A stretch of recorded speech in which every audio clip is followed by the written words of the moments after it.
What is up, fellow figure pals and gals? It's everyone's favorite figure collecting Lobo here, and we are back once again. Yes, you heard me right. I said back, folks, for another exciting, just epic adventure into the world of Figure Friday. Oh, I'm pretty sure that you know that even though the princess that you're looking for is in another castle, it's that special time of the week where we spend some quality time together and basically nerd out about all things figure, Funko, merchandise, memorabilia related of all kinds, shapes, colors, and sizes. You're ready to believe anything of the sort of that kind you can find right here on this channel. Now, before the good times get rolling, I want you guys to know that if you haven't already, please do your boy a favor. I want you guys to be able to go and help yourself and grab some food. If you haven't already, have something to drink or even a snack if you want to, because I want you guys to feel at ease, just relax as possible, and just know we're gonna be right here. So please go and help yourself, and hey, I'll be here waiting. I'll be right here. Actually gives me a chance, to talk about my day, because the thing about it is that I understand that most people don't really like to wear the masks when it comes down to this whole COVID thing. Now I should know because I have actually been told I have to wear my mask at work now. But lucky for me is that it's one of those little mission cooling little cooling towels, because I can wear like right here, and I can keep it cold with like some water on it. That way, when a cool breeze or even a hot breeze comes through, it's still gonna be cooled off. So that's a cool thing. That's one thing that I always like about those things. It always comes in very innovative, and it really is good for hot days. So that's really a good investment on my part. I'm glad I picked it up. But yes, I do hope that you guys are keeping safe also. I hope you guys are doing whatever is necessary and are following the necessary steps and protocols, because we're all trying to get back to normal, folks, really. Wait, where's my, oh, my almost forgot my drink. Oh, yeah. No need to worry about me, folks. I've already had dinner, and it was delicious. I actually had um, it was a mushroom Swiss burger from Chili's. I felt, why not? Me being a man of the mushrooms, I figured, hey, it's a good idea because, I mean, I like mushrooms, and I think they taste good on burgers. But that's just me, that's really just me. Get a chance to stretch it. Yeah. Oh, yeah. Uh, uh, Beauty. Oh, yes, yes. Oh,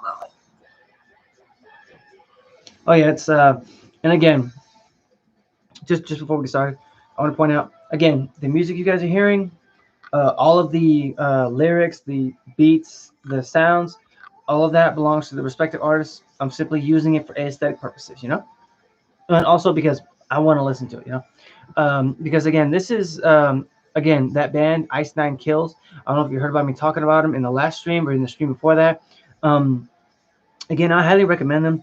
Very gifted, because a lot of potential. But I mean, I understand that some music that they make isn't going to be for everybody. So just know that if you do listen to them, just just be ready because it's a metal band, and there is some screamo in there. And I say I know that's not for everybody, but just be forewarned.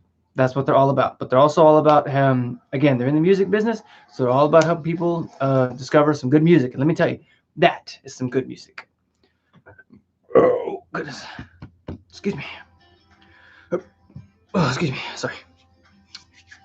But I want to say hello and welcome back for those just joining us, or for those who will be watching this as a highlight. I want to say welcome, and I hope you're ready because tonight's episode we will be introducing another pair of two new figures. One of them hailing from a world of Death Stars and laser blasting robots, along with the other one coming from a universe filled with vigilantes and also a big giant bat signal in the sky. So I invite you guys, please, once again, sit back, relax, kick your feet up, take a breath of relief if you want to, because again, this is a green zone. I want you guys to feel as at ease and safe as possible. And as you know, it's just you, me, and merchandise of tonight. So please, let's get into it. Hold on, hold on. Okay, had to make sure it wasn't an ad. It sounds like an ad, but it's not. Oh, that's right. Never mind. Never mind. That's actually their intro. So no need to worry. Don't worry. That scream was part of the intro too. Don't be alarmed. But first up, I thought that we can go ahead and take a trip into the galaxy that was far, far away. Until even though we discovered it, which is weird, honestly. Tonight we're going to be introducing the first guest of the evening, who used to be a smooth talking. Sorry, I've seen too many TikToks. I'm sorry. Smooth talking smuggler, but soon became a hero, and I'm pretty sure you guys are probably wondering, like just get on with it. Stop with the whole suspense thing. And so I figured, why not? So who do I speak of? Well, it's Mr. Lando Calrissian. That's right, folks. The former owner of the fastest ship, the Millennium Falcon, has made his scheduled stop in tonight's debut episode. And after just haggling and talking about prices and all that good stuff, he agreed to let me tell a bit about him, even though it was expensive.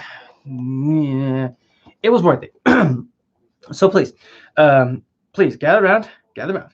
Now, as I said, he is a smuggler, but also a gambler. He's also an entrepreneur and a card player who became Baron Administrator of the city of Cloud City. Let me just get that off there. There, and there. Okay.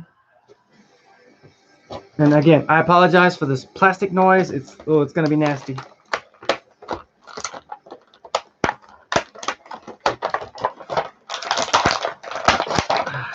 Beauty. And of course, it comes with one accessory. Let me just get that out of there real quick. Oh, wait. No. Sorry. Forgot. Gotta put the finger in there. Sorry. I know that sounded weird.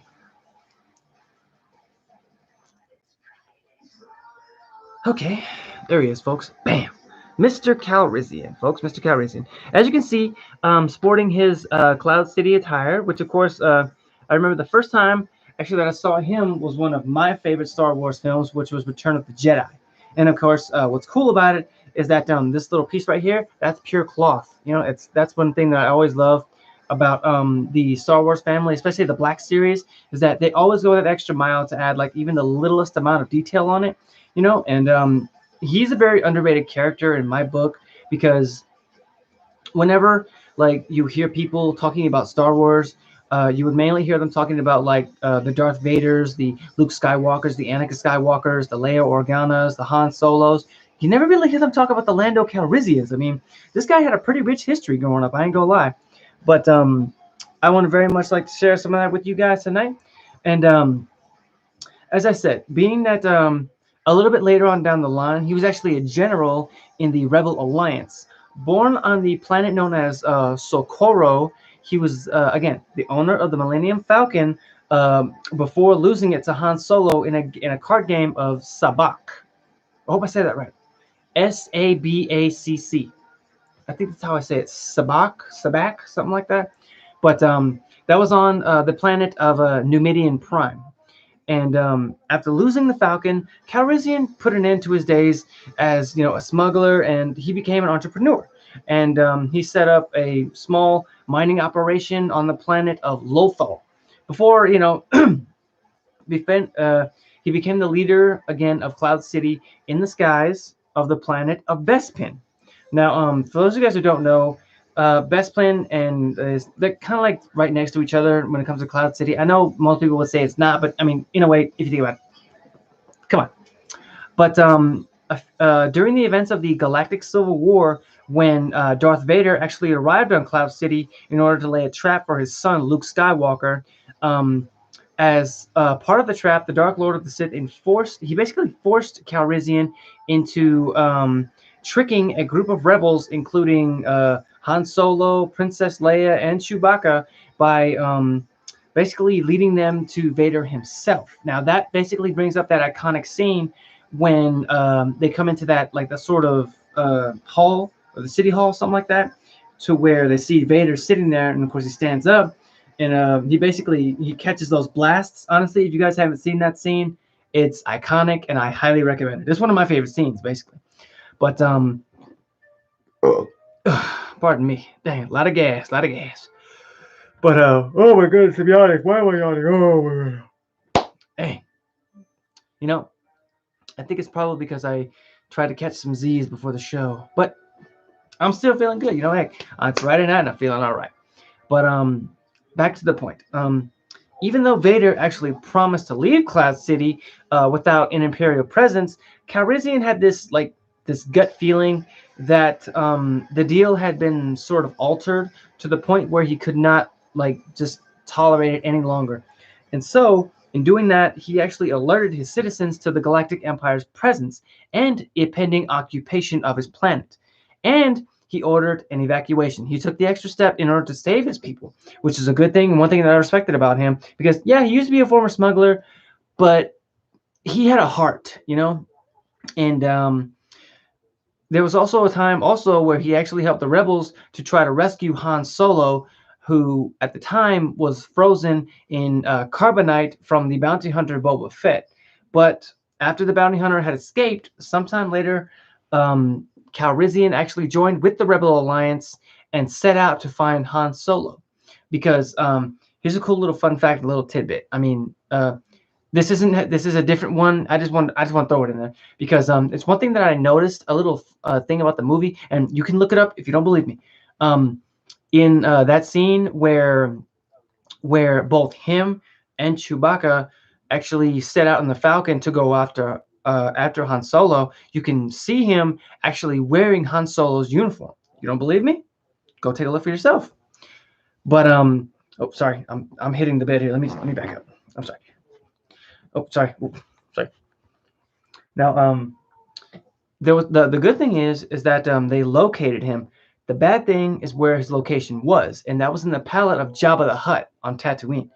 And for those of you guys who don't know who Jabba the Hutt is, oh man, let me tell you, he's probably one of the ugliest things you'll ever see in your life. He's like the stuff of nightmares, honestly.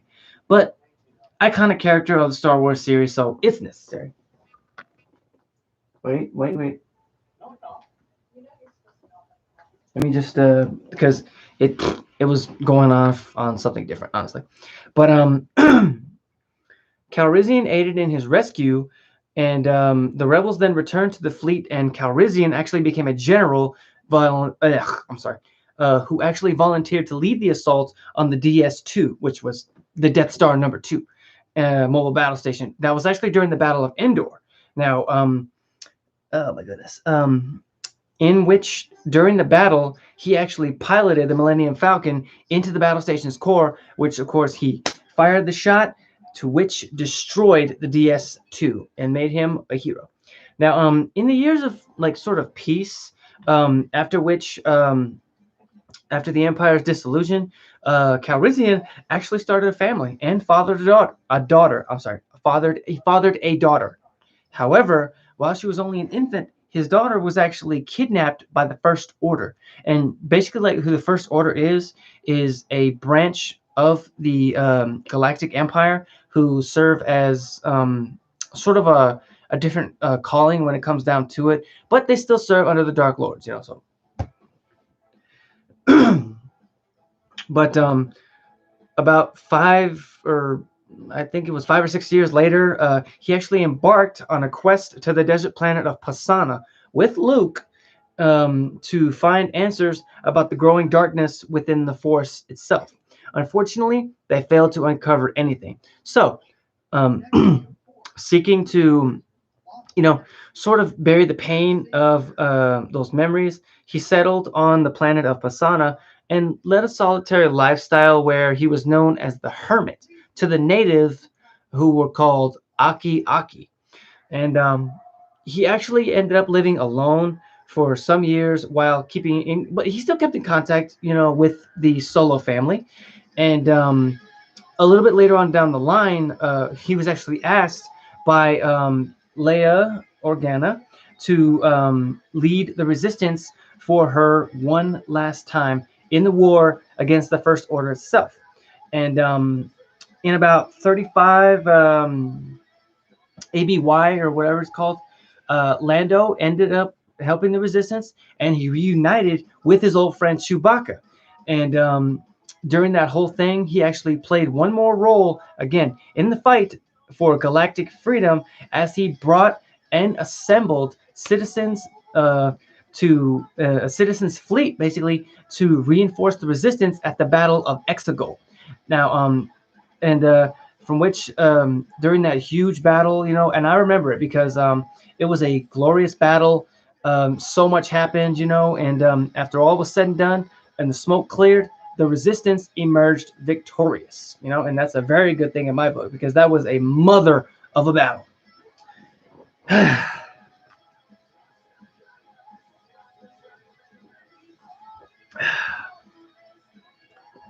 Oh my goodness. Okay. Some very cool and interesting little tidbit fun facts that I did find out about him. Did you guys know that he actually stole a ship from Emperor Palpatine, which was one of his more private relaxation type things, and it was called the Imperialis. Imperialis. I think that's what I said. Yeah. And now I know that I said that he was the previous owner of the Millennium Falcon, but did you guys know that he actually won the Millennium Falcon from the first owner, who was a gambler known as Six True V, CIX, not SIX, but Six, like Six or Sizz. I think that's what it's called, honestly. And probably the craziest and most interesting fun fact is that Cloud City that I was speaking about, there's a reason that he was in charge of there. He won it in a game of Sabacc. Yeah, the same card game which Han Solo won the Millennium Falcon from him was the same game that helped him to secure Cloud City. You don't believe me? Look it up because it is true. It's true and true. True and through. Oh man, those were some very cool things. I ain't gonna lie. Wait, who is hitting me?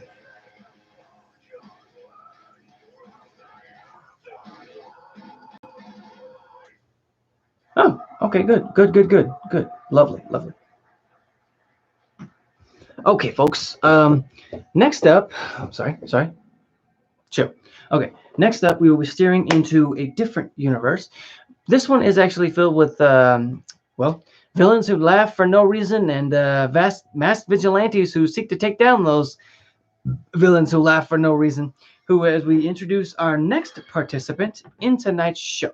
So I hope that you're ready. I hope you guys are keeping safe. I hope you guys are, awesome. I hope you guys are comfortable. Let me just get a swig here.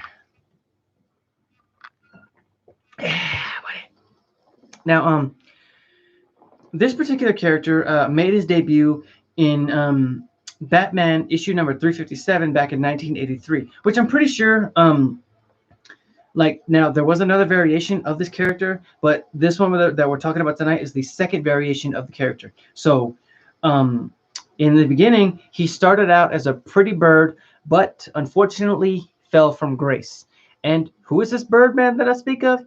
Well, ladies and gents, please give a big Wolfpack welcome to Mr. Jason Todd, aka the Red Hood. The Red Hood, folks. That's right, folks. The twin pistol, back from the dead badass, has arrived, folks. And, well, he sort of insisted that I talk pretty extensively about, his story. I mean, it's not like he had a gun to my head. Oh, but let me just get him out of there. Beauty. It comes with a plethora of accessories. Cool. Okay. Let me just. Yeah. I apologize for the noise, folks. Yeah. Come on now, Jason. Let him have a look at you. Come on, don't be shy. Come on. Yes. Beauty, beauty, beauty. Now, what makes this one so different from all the other ones is that it's actually the unmasked version of him, but he still sports the brown overcoat and, of course, the symbol on his chest, which, of course, is a custom symbol he made for himself. Now, as I said in the beginning, he was actually the second Robin, and that was after Dick Grayson. And again, this one was also under Batman's training and tutelage. Unfortunately, that all took a change and a turn for the worse one dark day when the former Robin actually died at the hands of the Joker in the Batman Death in the Family series, which was revealed during that time, where even though he was dead, he was resurrected by Ra's al Ghul's Lazarus Pit. Now, for those of you guys who also want to know about it, the Lazarus Pit is actually the very thing that gives Ra's al Ghul the like uncanny ability to cheat death. You know, because say if you die, you get tossed into it, you will come back to life. But there is a catch, and I'm going to explain using Mr. Todd here tonight. So please gather around and listen up close. Now, unfortunately, like when he got and when he took a dip in the pit, it actually changed him. It changed his emotions, and he became the new Red Hood. And of course, after during the time when he was resurrected, he actually learned the truth, and that was that Batman didn't avenge his death. Like he didn't do it. He couldn't bring himself to go any further, like to not even lay a hand on the Joker or even kill him, because even though that happened, Batman just couldn't do it. So poor Jason here, both anguished and just seeing red and seeking vengeance, he initially turned against his mentor and took on the Clown Prince's former identity, being that now as I said, the former identity because the Joker was actually the first Red Hood. Now I don't want to spoil too much. I just want to say that, just letting you guys know. Okay, it's going. I just want to make sure because if it's an ad, I can never really sure. But over time, he actually ended up returning to the Bat family and assembled a team of anti-heroes all on his own who were known as the Outlaws. And that team actually consisted of a few like heavy hitters. I ain't gonna lie. That included himself, Roy Harper or Arsenal, Starfire. I mean it, Starfire. Coriander's Princess of Tamaran. It also included Bizarro. I ain't gonna lie. And I know there were also like some little side characters, you know, or even other allies in there. Like I know Cheshire Cat was one of them, and there was another one, but I can't remember her name for the life of me. But basically, who they were is that they were a group of underrated heroes who use all of their power, their skill, and weaponry to fight against evil. You know, I mean, I know that even though Mr. Todd here, he did take a turn for the worst, and he did go evil, but that was only for a short period of time before he went back to his family. He leads his team very well, and they fight against evil. And I mean, it's just very, very cool little thing about him, because he is also one of my favorite anti-heroes, because he's, again, underrated. No one really ever talks about him. You know, they always talk about the Batmans, the Supermans, the Nightwings, the Robins. And granted, yes, he was a Robin, but not anymore. He's the Red Hood, the killer of killers, you know. But we're going to have a look at some of his accessories before I get into the fun facts. Oh, boy. Yeah, we're going to talk about that. Yes, indeedy. Let